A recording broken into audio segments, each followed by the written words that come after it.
Hey everybody, welcome back to Brain Power. This is episode 19. Joining us today, we have Roger Hunt, who is part of the core team heading the move of higher level education to a decentralized AI future and an AI future at large through the foundation of Ludwitt. We will get into what Ludwitt is. Quick spoiler, it aims at being a new formed university that fits within the legacy system, but approaches education from a completely different lens. We get deep into what that means in our conversation, and also what the advancement of education has looked like throughout history, meaning what does it actually look like to be educated? What does that mean? Because contextually speaking, it has meant different things at different points in time, and the thesis of Ludwitt is that as we head into this next chapter of history, which I guess is just the future, as we head into the future, what it means to be educated will fundamentally change. And if you're listening to this, please consider liking and subscribing to Brainpower and staking to our Builder subnet if you are looking to support the show. So, without further ado, I give you Roger Hunt.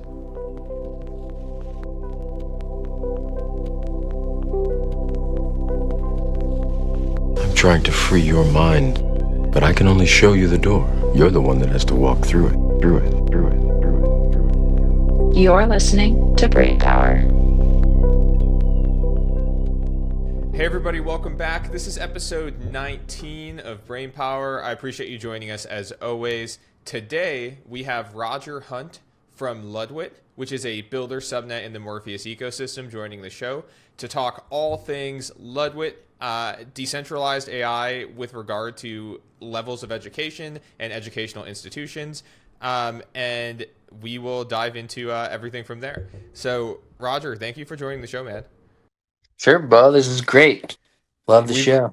Oh, well, I appreciate it. We've had the pleasure of meeting a few times at various DAI events, but I don't think we've had a proper long form conversation like this. So it'll be really good to dive into things. Can you, right off the bat, Roger, give a background kind of on who you are, what Ludwitt is, and how you got involved in Morpheus, like the broader ecosystem? Sure thing. So I'll kind of start closer to the end rather than at the beginning. You don't need to know the beginning. I For the last 7 years or so, I basically just ran my own dev shop out of Boston. Um, just building applications for folks. And then I made my way down to Austin earlier this year through Join Gauntlet, Gauntlet AI, which is a new kind of gauntlet, I guess what we'll call it. They fly people out to Austin, put you up in housing, and give you unlimited compute. And then at the end of it, it's kind of companies come in and pick us off, and so I got picked off into a group that is working on K through 12 education, um, with fully integrating AI. So the model that they have is called 2 hour learning. Students spend 2 hours in the morning on AI apps, and then they spend the rest of the day kind of doing whatever they want. So it's like this Montessori style thing. And so the group that brought us into that, brought us about 60 of us from that into it. Their thinking was, we've got this 2 hour learning thing down. Let's now try to optimize it and say, can we do it in an hour and a half a day? Or can we 10x the learning in those 2 hours rather than 5x? So that's how I kind of came down to Austin, and that's how I got into the ed tech space. Now, part of I call it like a research group because we're really just trying to like figure out these different ways to improve education generally. One of the projects was, can we expand what's so successful in their K through 12 program to the university level? So, it would be like 2 hour learning, grades 13, 14, 15, 16. And so I took on that project. And that's what has become Ludwit, which is uh, well, once we're licensed, then we're a 4 year degree granting bachelor's of arts degree granting institution And then a few years after that, we get accredited.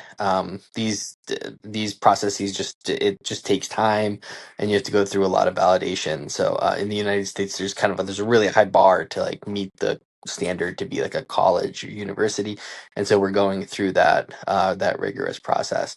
When we finish it, we'll be a fully degree granting university, can transfer credits in and out, and we'll become part of that ecosystem.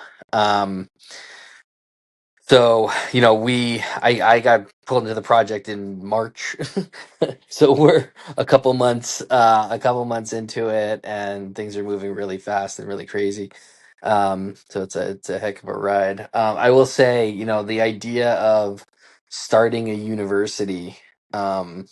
Or a college or a degree granting organization, is the bar is high to do it, and it requires a lot of support, financial support, institutional support. There's a ton of paperwork that comes along with it. Um, and because I had always kind of wondered for years why people weren't just opening them left and right, and now I kind of know. Yeah. Why not? I know in crypto generally too, it's been, people have always talked, there should be like crypto university. There should, and we have like network school, like with Balaji out in Singapore now. He's doing it in Singapore, right? Yeah. Um, Well, and there's like, it's yeah, funny that you mentioned that because it actually got brought up on my most recent episode, the network school in yeah, Singapore. We were talking about the idea of network nation states and what that means in practice. What does that look like? And we did talk about the network school, and that was one of the questions I was going to ask. And we can maybe get to it in a little bit, but what the differences are maybe between what you guys are looking to do and kind of what they're doing. But sure. before we get to that, though, one thing I do want to cover is what would you say the stated overarching goal is of Ludwitt? Like for Yeah, example, oh yeah, go ahead. Sorry, I didn't mean to cut you no, off. no. Well, yeah, I'll just jump in, and then maybe you've got a qualifier on that, but it is very straightforward. We are just forming another university. So this isn't some big, here's my elevator pitch. Here's my one liner to hook an investor, or something like that. This is an institutionally bound, part of the grand higher education structure of the United States that we are just participating in. So we're not looking to disrupt, as the old term goes. We're not looking to optimize anything. We are just fitting into the overall structure, and this is a big. It's so funny because like the concept of fitting into the institutional structure is almost itself a disruptive concept, especially in like the startup world where everything's like we've got to come from the outside and like take over market share and and pull these guys out and disrupt it. And part of the move, from the K through 12 group that we're in is, so a lot of the 2 hour learning is generally considered like an alternative education. So something like Montessori or Steiner or homeschooling. Those generally have been anti-institutional in their structure. And there's a lot of reasons for that, but they just generally have. What's interesting about this group is they are like embracing the institutional nature of K through 12 education. So like they're like bring on the standardized tests. Usually you hear from alternative education, standardized tests are bull crap. They don't Yeah. measure the right thing. You're not really learning. This group's like, no, man, bring them on. Anything that you all are using at an institutional basis, we want to show that we can crush. And Hmm. so we're bringing that same concept into this. It's like, look, we're not trying to, you know, destroy some institutional framework. We're like, if that's what the standard is, we're going to meet that standard and then go, way beyond it. And we do go way beyond it. We can get into the specifics of exactly how we're doing that, but I think it's really important to note that our approach to this is to be part of the community that is the standard institutional higher education community. We're not looking to upset it. And again, that from a startup perspective is a wild idea. Sure. I think Yeah. it's a wild idea. Well, it's interesting positioning. First of all, you can swear on the show. I very much like the show is meant to be as uncensored as possible, and it's certainly going to be the case. I know in the future, just in general, that there is conflicting like opinions and things that will come up in the DAI space, and especially I have the goal of speaking with people in the political sphere as well, and I know that'll get just how that goes. But the positioning of that's really interesting to me because my first assumption would actually be that it is disruptive first. Like from my perspective, it's okay, we're leaning on AI tooling to supplement or improve on the existing educational systems. And that to me is the disruptive nature of what you're doing. Now, I can understand that you're not literally saying, I guess it's kind of like Trojan horsing those aspects of new education into an existing system, right? It's like we'll follow the rules, but within the rules, we're going to do something differently than everybody else and try to outperform. Can you speak a little bit to what that looks like in being kind of like, I don't know if AI first is the right way of qualifying it, but at least like heavily leveraging the use of AI? Yeah, so it's a good point. Like what? So there's like what is the mission, and then there's like what's the goal? The goal is to deliver the most high. So the point of college. Just step back a second. The point of college is to deliver an educated person. Mm-hmm. Okay, so you finish high school, great. You passed high school. You have your GED equivalent. Your I like calling the diploma GED equivalent rather than the GED So diploma. diploma equivalent, yeah, it's funny. And so so that's high school, right? You've proven you can go through state sponsored high school. The point of college is to become an educated person. Right, you are someone who the world will look at as this is somebody who has gone through the process of true really educating themselves. And I know that's kind of circular in it. So what exactly does becoming an educated person mean? And we'd say for the last 150 years or so, what it means, when you looked at somebody and said, "Oh, that person is educated," what you were saying, in kind of my view, is that person is a professional grade reader and writer. Yeah. So it doesn't really matter like what they studied undergrad. That is, like somebody who has a BA in economics isn't an economist. Somebody who has a BA in chemistry isn't a chemist. They're somebody who learned to read and write at a professional level while studying concepts in chemistry. Yeah, I would argue that, and this again is just my opinion, I would argue that it's higher education is learning how to learn things more so than it is actually learning the things. And I can only speak obviously from my anecdotal experience, but I do have a little bit of a unique background in the sense that I attended a junior college, a state school, and graduated from an Ivy League university. So I've done all three. I've seen what that looks like from all three perspectives. And I don't think that my classmates at Cornell were smarter than anybody else I went to school with at a junior college. I think they were better at learning. I think they were at least more efficient at learning. And so they could so yeah, it's funny. I think there's definitely things you and I agree on. I think there's some things that we probably don't. Like I found the university experience to be largely the game of doing school. Like I don't think I'm a particularly intelligent person. I think I was good at doing school. So what we're getting at with like the learning to learn, I think the learning to learn is just a semantic. The semantics it means the same thing as becoming a professional reader and writer, because if you're Okay. a professional grade reader and writer, you can like take in information, synthesize it, and then put it back out. So Yeah. if I'm saying like I learned to learn, what I'm saying is I know how to bring in a bunch of information from a different places and then produce something on the other side that would be considered, a valuable resource, a value add on top of that. So Okay. that's how. So I think we're saying the same thing when we say learn to learn and become a professional grade reader and writer. Now, the part that and we also agree on, but which I also think is the problem, is the game of school. So. Um, Now, I wasn't around in the 30s, 40s, and 50s. Okay, I Likewise. was I Yeah. wasn't there. So like I can't speak to the experience of were they just playing the game of college. What I do know is that college was reserved for a certain group of people, and it was classist. It was a class system, and the people who went there went to college in order to prepare themselves to be the executives of the world, whether that was in business or government or nonprofit, whatever it is.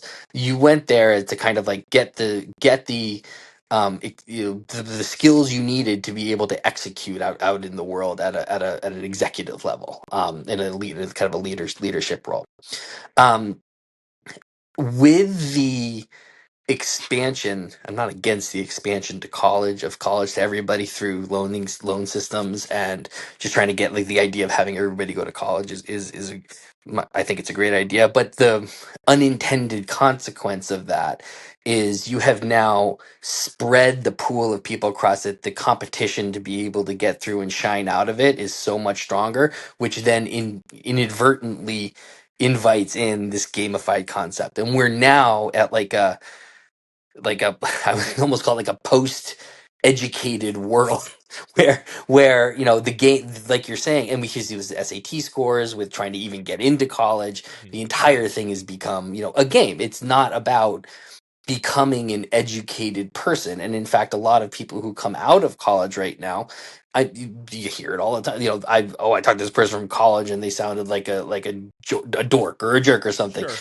I wouldn't call that person, but at the same time, we're calling Charlie Kirk an educated person, and he didn't go to college. So Yeah. we're in, and I'm not saying I mean, I don't like Charlie Kirk, but I'm not saying Oh, that. I know. Anyone who follows your Twitter knows that, which we do need to talk about. Not Charlie Yes, Kirk, yes. but thoughts on Twitter. We'll get to that. But anyway, Okay, yeah. cool. Awesome, Continue awesome. that thought though. I love my Twitter. Okay. So um, we're in this really weird spot right now where going to college really is just a game to get a credential so that you can then show it off and then hope that that is going to pass you through to the next level. That is demonstrating yourself as if the goal of college is to become an educated person, we have swapped out actually becoming an educated person for showing a piece of paper. This I And agree with. I agree with yeah. this very heavily, and I'll show you firsthand that I agree with this very heavily. And I don't wear this every single day, but I do, depending on what I have going on, is this guy. There you go. Which is this Just guy flash it. Just flash it has at the gotten bar. me. Yes, well, and the thing is, and I do not support the fact that this is the reality, but I will admit to the fact that I do use the tool of it. Like the fact that it is the reality, I don't necessarily shy away from it, but that doesn't mean I think it should be the case. But the reality is, the most valuable thing about my degree was where I got it, which buys me access to communities, conversations, and things that I otherwise wouldn't have had, because people often will like see the brand name and assume some level of competence, some level of intelligence, whether it's true, which by the way, like, not to reiterate on this, but some of the dumbest people I've ever interacted with, I went to college with, like, without a doubt. And they're not necessarily dumb in terms of capacity. It's more like, just, I view like not being open-minded as inherently, I don't know if dumb's not the right word, but like, I don't think that that's a virtue. I think it is not. The more educated someone is, in my opinion, they're typically more open to other ideas, even if they don't agree with them. And my argument would be, you need to know what the other ideas are to understand that you don't agree with them, and to have that growth. But anyway, yeah, you're right. I mean, that is certainly the system we live in today. I would love to see a system that does not operate that way and is really based off of the actual education first. Well, what's funny to me about this is, okay, I know that. Let's get to the Twitter thing, because anyone who follows you knows that you're very outspoken, and you've actually grown a decent following pretty rapidly, and it's been expanding. I can tell. What's interesting is I think some of the people that you oppose have somewhat similar viewpoints to you. I just don't think that you're like getting there the same way. Like, I think Charlie Kirk would agree with you that education should be about learning and not about the brand name. I do think you guys agree on that. No, this goes to you brought up a point a couple minutes ago that's just slightly escaping me right now, but it's uh you're going there, you're coming out with a degree, you're flashing the ring, you're getting what you need to get into the world. And what's been lost in that, and there's a couple of reasons for this, and it's not really about the student necessarily, but what's been lost in this is the becoming educated part. So we're doing all of the performance while in college without coming out as an educated person. And this is not really a new thing. It's the kind of mid 90s is where this kind of gets going, and it's just accelerated from here. You talk about an English major who, works at Starbucks or something. In the 50s and 60s, English majors weren't working at Starbucks. They weren't pouring coffee. They were working in, industry. They were going to become executives, at places. And the change that happened was so many more people started going to college now that then the workforce gets overloaded with that, and there just aren't enough of those roles to cover all those people.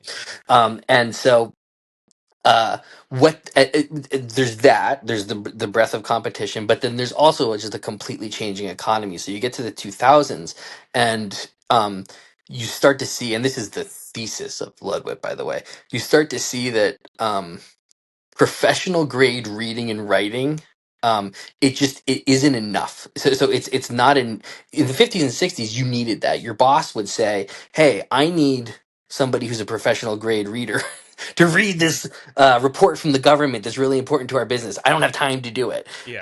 I've got to go have all these meetings. You, my executives, go do this for me. Great. I read a ton of stuff in college. I can read this thing, and I can give you a great brief on it because that's what I did in college. I learned how to read and brief. Um, and there you go. So you get to, the 2000s, and the people coming out of college now, they really aren't that kind of reader and writer. They're they are professional grade. They can read, they can write, but doing it at, like, maybe it's a lack of a little professional level or something. But also at that time, being a professional grade reader and writer, it starts to happen, around the 2000s, isn't it isn't enough to make you an effective executive. It was enough back then because reading and writing was a necessary task. It had to happen. You get a month to kind of review it, give it things weren't moving so fast, but now they're moving so quickly. You really can't wait that amount of time for somebody to do it. So you start to get like PowerPoint presentations, short forms, one pagers coming out, so that executives who are, they could read the whole document, but they might as well just read the one pager that's already produced from them, from the group that did it. So now you don't really need that reader and writer. Accelerate to now. You can get a massive report, just throw it into an LLM and get a much better brief in 5 minutes than you would waiting 2 weeks for an executive to do it. So Right. the skill of professional grade reading and writing is, it's not that it's not a skill that you need, it's that it's not enough to be considered an educated person. So now here's our thesis. What is required to be an educated person in the new world is not only professional grade reading and writing, but what we would say is, fluency at the application layer. So your boss isn't saying, here's a document, read it, and give me a brief on it. He's saying, or she's saying, or they're saying, the here's a new application we've implemented. I need you to figure it out in the next hour and then go help these other people. Now, if you go into that situation with, I need a 2 week training on this. Yeah. I don't really get what the button does. You're Yeah. toast. Like you're not educated, right? Because you aren't fluent in that application layer. So the way that we run our courses, which is completely changing, it will change everything about college, is, we don't have students writing papers in philosophy class. We don't have them doing problem sets in physics class. We have them, because it doesn't matter, right? You don't graduate with a BA in physics and become a physicist. Right. You just kind of studied physics for a little bit. We have them building applications now that demonstrate their understanding of the content. So your philosophy class on Kant's categorical imperative is in a paper of you explaining it. It's you building an application, with React, Hmm. deploying it on Vercel, having a repo on GitHub, and saying like, here, professor, review my application. Do you think I understand the course material? Yes, you do. Great. You build 100 of those throughout your time in college. Now, when you get that software in the job, you know it in a second. You're a highly valuable employee. You're recognized, and you can maybe even expand it and build on it. Make you even Yeah. more valuable employee. So that's our big thing: is swapping out the medium of communication to bring students to what, not only what the market needs, but also to participate in, as technology is advancing, how you communicate your ideas to people generally. So not just skills training or apprenticeship, or which is what Charlie Kirk wants, right? He's like, oh, college sucks, let's throw it out and just give people training programs. We're like, no, you're throwing the baby out with the bathwater. They have to still read philosophy, they still have to study history, they have to study physics. We just need to change the way that they're demonstrating their understanding of the material rather than changing the material, which is what some people want to do too. Let's just change all of history. Let's change the material. Let's change the way we teach physics. No, no, no, no. We just want to change the way that they're communicating their understanding of it. And so then that's what we're bringing in. And actually, I think that's starting to happen in colleges across the United States as well. They're doing it in many of the wrong ways. They should do it Sure. my way, but but we'll Yeah. win the market because we're doing it that way. All right. All right, so I have a couple things on this. No, that was a really good like synopsis of what's actually happening on the background here. Well, and by the way, when you say application, I hear agent. Like I hear agentic workflow when you say application because somebody could say, "Hey, apply this information to some type of agentic workflow," which now plugs into this AI workflow, larger, grander thing that we're doing.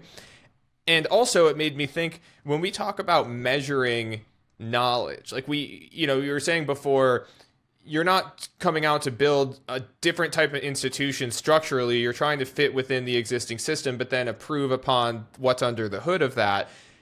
Instead of having standardized testing, if you use something like the super agent concept, which is something the Morpheus crowd will be very familiar with, and I, while I'm in school, am training my personal super agent with all of my own intelligence, I now have an embodiment of all of my intelligence, and the abilities that my super agent now has are going to be directly reflective of my educational experience, basically, which is kind of an interesting way, I think, of measuring was somebody able to accomplish this type of education that you're talking about, or were they going through the motions and checking the boxes, which was kind of like the gamified version of college I was talking about before.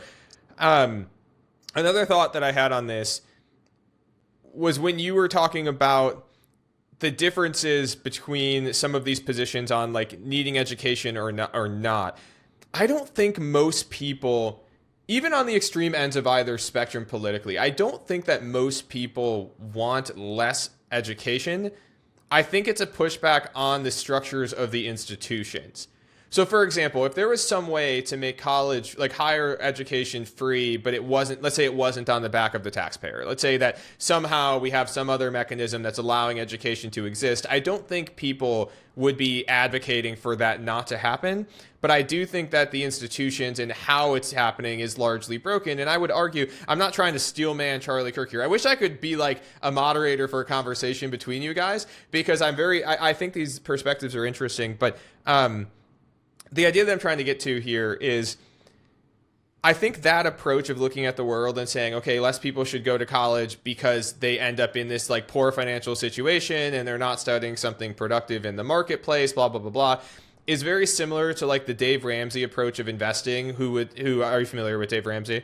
Yep. So Dave Ramsey's amazing. Unfortunately. Yeah. Okay, fair enough. But Dave Ramsey's amazing for people who don't know a single thing about managing money.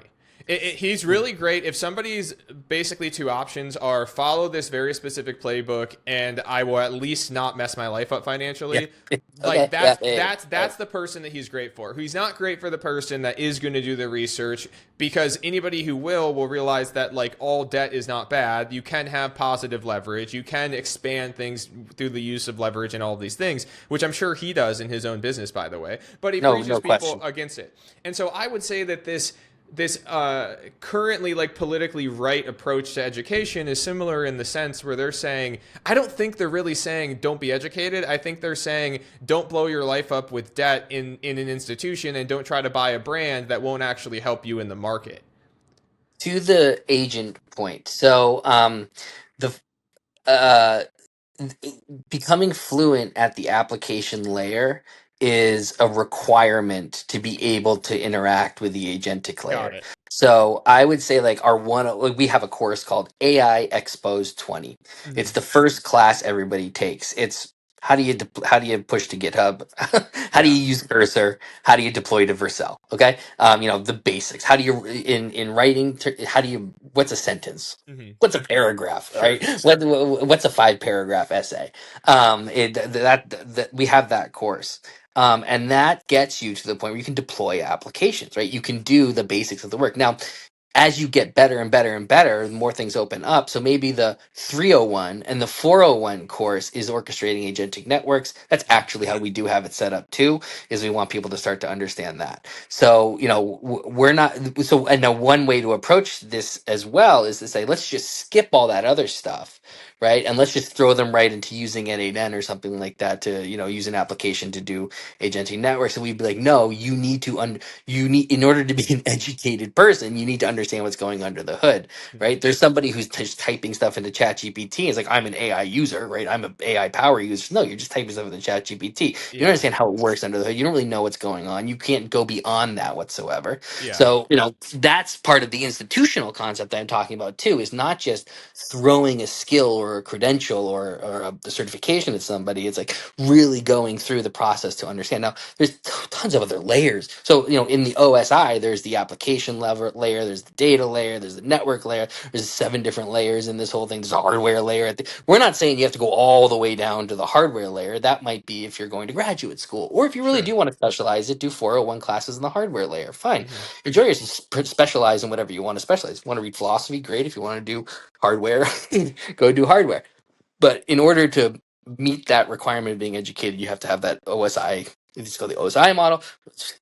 I should know what that means for, but I don't know what it means right now, and I'm going to get That's smacked okay. for it. And so it's the top layer is the application layer. It's interacting with these things. Again, your boss is going to give you an application, and if you can't navigate it like a professional, if you need somebody to show you what's going on, just like if you need somebody to teach you how to write when you get in the workplace, you're toast. All right, so I just wanted to say, agentic networks absolutely part of what we're thinking about and progressing to, and making sure that students are ready to really take advantage of that down the line. Now, yeah, so on the debt side of it, college is too expensive.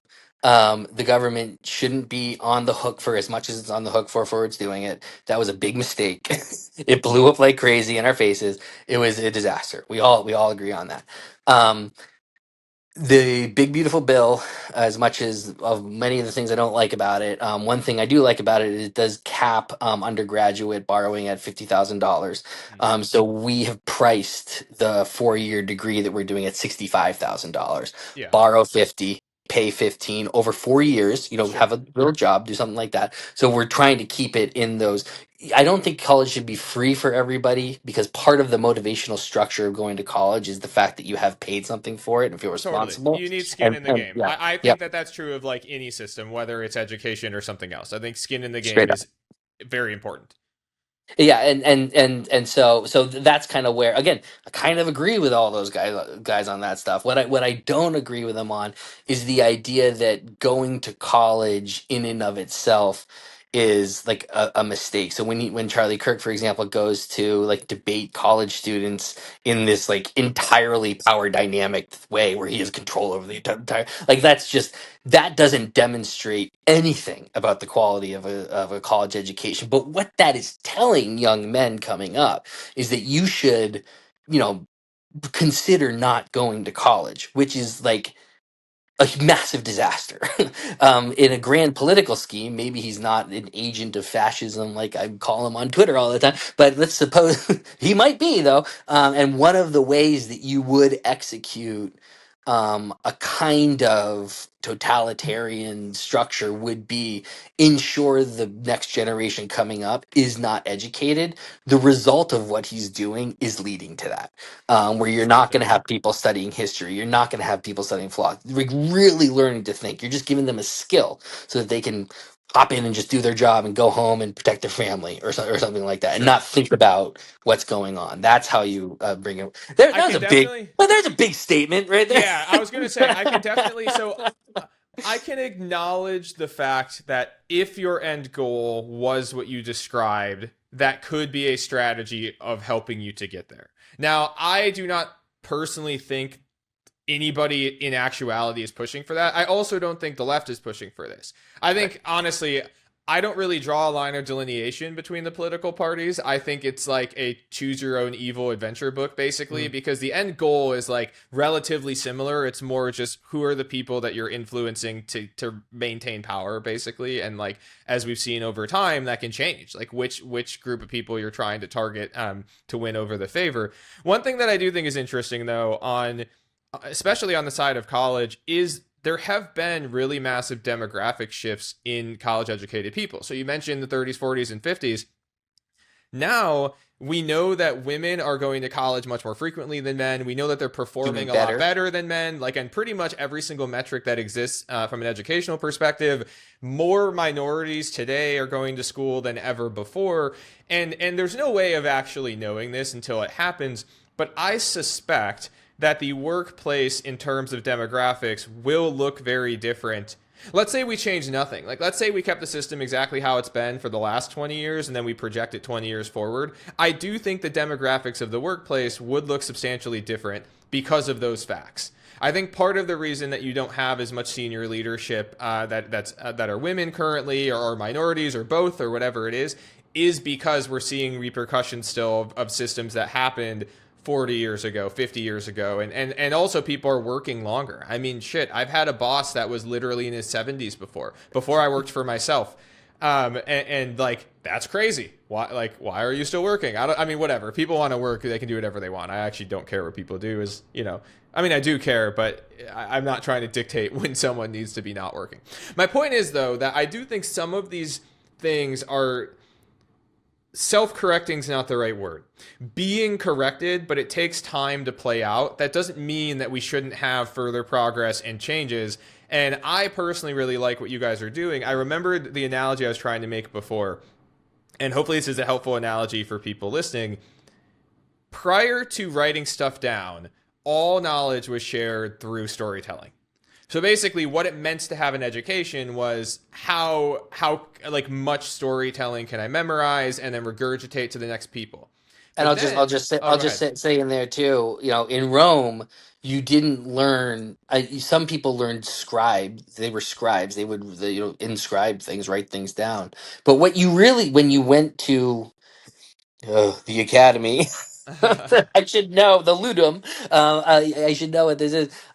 You learned rhetoric, and Yeah. that is the giving a speech. That is being persuasive. That is so. Yeah, the oral nature of that switching to writing. I know exactly where you're going with this. That massive shift. Starting, in the Middle Ages, the medieval times, when you really had um, uh, uh, um, what religious leaders studying picking up Aristotle again and reading that and then writing that all down. Now you start to get this new concept of the scholar who is looking at ancient texts, writing new versions of them, doing translations, and that kind of sets the grounds for what is then the professional grade reader and Right, writer, which is then exactly. spread out. And that And, became the yeah, norm. What it means to be educated and intelligent it went from storytelling to actually writing shit down to then actually dissecting things other people have written down and reframing that, whether it be a brief or a report, whatever it is. And what you guys are basically saying is we have now moved past that. So everyone yeah, just assumed that we moved past that when the computer was invented, but it's not really true. We just had a more efficient way of that system, but we're now heading into a completely new system where what it yes. means to be educated is fundamentally different. We are at a yes. This is we have hit the point. Now, I will say, people have said we have hit the point. Hit the Yeah, people yeah. keep saying that every time a new technology comes out. But right now, I mean, we're running on the theory that we've hit a point. Yeah, it's getting hard And to ignore, or at least if it's we yeah, haven't, we are accelerating towards the point. And so even if someone says, okay, we haven't hit the point yet, but we will in the next 3 years, whatever, we're accelerating to that point, and we can now see that it will happen. That I yeah. do agree with full heartedly, and I think that that's one of the reasons I'm most interested in what you guys are doing. Roger, okay, I do have to wrap up here shortly. Before we go, how can Brainpower listeners and Morpheus community members get involved? What can they do? Yeah, so there's so many ways, and really we can tailor any way that somebody wants to participate. Do you have a graduate degree? Do you want to be a professor? Are you interested in educating and spreading the gospel of AI and application layer fluency to your community? We have a program called CFI. We have there's ways you can participate in the Morpheus community. Our real connection to Morpheus is twofold. One, we run most of our LLM calls through the new Morpheus beta, and we still have something to replace, so we are still doing that. So folks can come in, participate and learn and do that. You can come in and take courses. We have a bunch of courses coming out. We actually are putting together a course right now called with one of our professors who so I've recruited about 20 professors who are going to be coming with me that we're submitting. These are old school professors who are coming into this. They believe in the mission. They want to see it move forward. We're going to be offering classes while we're waiting to get licensed so that we can do the degree granting work. One of which is going to be the philosophical foundations of MAGA, a sympathetic reading, even though we're not sympathetic. We are going to do a sympathetic reading of the philosophical foundations, which is going to be a really interesting course taught by this guy Roman Altschuler. And then so you can take courses, you can do that. Oh, and then we are building a network of research centers. So one of the things that's different from our kind of right now, we're like a virtual online university, but we are going to have physical locations going into the future, is that most online universities run solely on tuition. Whereas Harvard doesn't run solely on tuition. Most of the kids actually kind of go for free, or at least a super reduced rate because of the endowment. Our real big connection with Morpheus is that so we're building an endowment rather than relying on tuition. That's why we're able to charge cheap tuition. And our endowment account, which is normally a hedge fund account held at J.P. Morgan or whatever, is a Morpheus subnet. So if you wanted to contribute and support this mission, you could stake your Morpheus tokens to our subnet. The great thing about staking is you maintain custody of your tokens. So if we lose you, if you don't want to you can pull your staking, right? So there's this kind of market dynamic to how we're doing and how we're reacting to the community. And then we benefit from the emissions and we use that to provide operational services throughout the university. So it's a really, really interesting way of shaking up the financial structure, which is a big problem in universities today. We're shaking up the way research and the research incentives behind all of these structures, which is a huge thing that we didn't talk about, but we can. We have a great guy coming in called Jason. Oh God, he's gonna kill me because I always forget his last name. Or I do Locus Alley. And he's been screaming on Twitter about the structure of universities. Anyways, you can take courses with him. And then if anybody just wants to participate in any way they can, we can build programs around what you're interested in to help promote and expand out. So really just ping me if anything about higher education is interested in you, because we are young, we are nimble, we are agile, we're moving all over the place. We are well funded. We have a really great backing and a really great network to be able to actually pull this off. Anybody in crypto knows we have been talking about crypto college. There should be a university based on blockchain. There should be. It hasn't happened because of the institutional requirements it takes to do it. We are doing that. So if there's ever been something anybody's thought about, please come in and say hi and follow me on Twitter because it is fun. I have a It is blast. certainly entertaining. I will give you that. Awesome. Well, absolutely, man. And we will definitely check back in with you guys as this develops. And I'd be happy in a subsequent conversation to get into the nitty gritty of like the finances of the university. I think that is very interesting. I have studied this, certainly not to the level that this other guy has, I'm sure, but it is something that's interesting and we should talk about it. And yeah, anybody listening, I mean, get involved. If this is something you're interested in, absolutely reach out to Roger. You will definitely find him on Twitter or X or at DAI events. I know that you're hitting the road and going to a lot of events as well. I'm in Boston, and we're starting a monthly That's right. Morpheus meetup. We're starting Yep. a monthly Morpheus meetup. So, come hang out, grab pizza if you're in Boston. We're doing them at the Harvard Club, part of the institution. Yeah, there you And go. the institutional framework. We're not affiliated with Harvard, I should say. Although, who cares? Not like they're going to come down on me or anything. But we're not affiliated with them. But we do host at the Harvard Club But in they might Boston. try to come down on brain power. We are not affiliated with Harvard, nor are we claiming to be.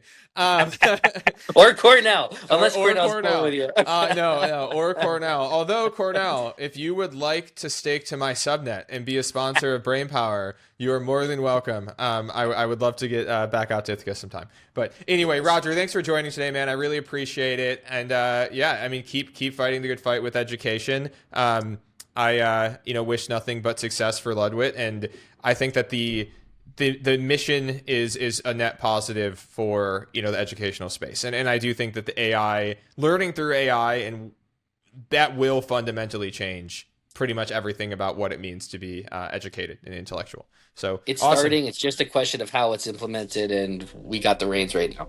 Awesome. Well, thanks, Roger. I'll talk to you soon. Cheers, Bob.